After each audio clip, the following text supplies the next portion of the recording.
Hi, welcome to PSR studies. Andhra Pradesh రాష్ట్రంలో 10వ తరగతి కంప్లీట్ చేసుకున్న విద్యార్థులు మీరు ఇంటర్ ప్లస్ బీటెక్ కనుక IIITలలో చేయాలి అనుకుంటే అప్లై చేసుకోండి. 10వ తరగతి మార్కుల ఆధారంగానే మీకు సీట్ ఇస్తారు. ఎంట్రన్స్ ఎగ్జామ్ ఏమి ఉండదు. మొత్తం ఆంధ్రప్రదేశ్ రాష్ట్రంలో నూజివీడు, ఒంగోలు, శ్రీకాకుళం, ఇడుపులపాయ 4 IIITలలో కలిసి 4400 సీట్లు ఉన్నాయి. ఇప్పటికే 45,000 మంది అయితే అప్లై చేసుకున్నారు. ఇంకా మే 20 వచ్చేసి లాస్ట్ డేట్. మే 20 వరకు మీరు అప్లై చేసుకోండి.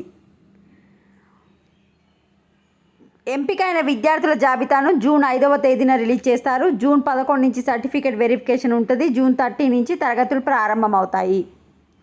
ఒక్కో క్యాంపస్లో 4 క్యాంపస్లు ఉన్నాయని చెప్పినా కదా, ఒక్కో క్యాంపస్లో 1000 సీట్లు ఉన్నాయి. ఈడబ్ల్యూఎస్కి ఎక్స్ట్రా 100 సీట్స్, అందుకే 4400 సీట్లు ఉన్నాయి.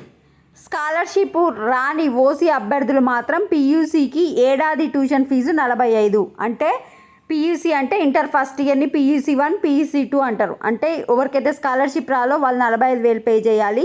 ఇంజనీరింగ్ వాళ్ళకైతే 50,000. తెలుగు రాష్ట్రాలలో కాకుండా వేరే రాష్ట్రాలు కనుక ఇక్కడ జాయిన్ అయితే వాళ్ళకి 1,50,000. ఒకసారి మొత్తం ఇది చూసుకోండి. వీడియోని లైక్ చేయండి. మీరు RGUKT అఫీషియల్ వెబ్సైట్కి వెళ్ళి అప్లై చేసుకోండి. Thanks for watching.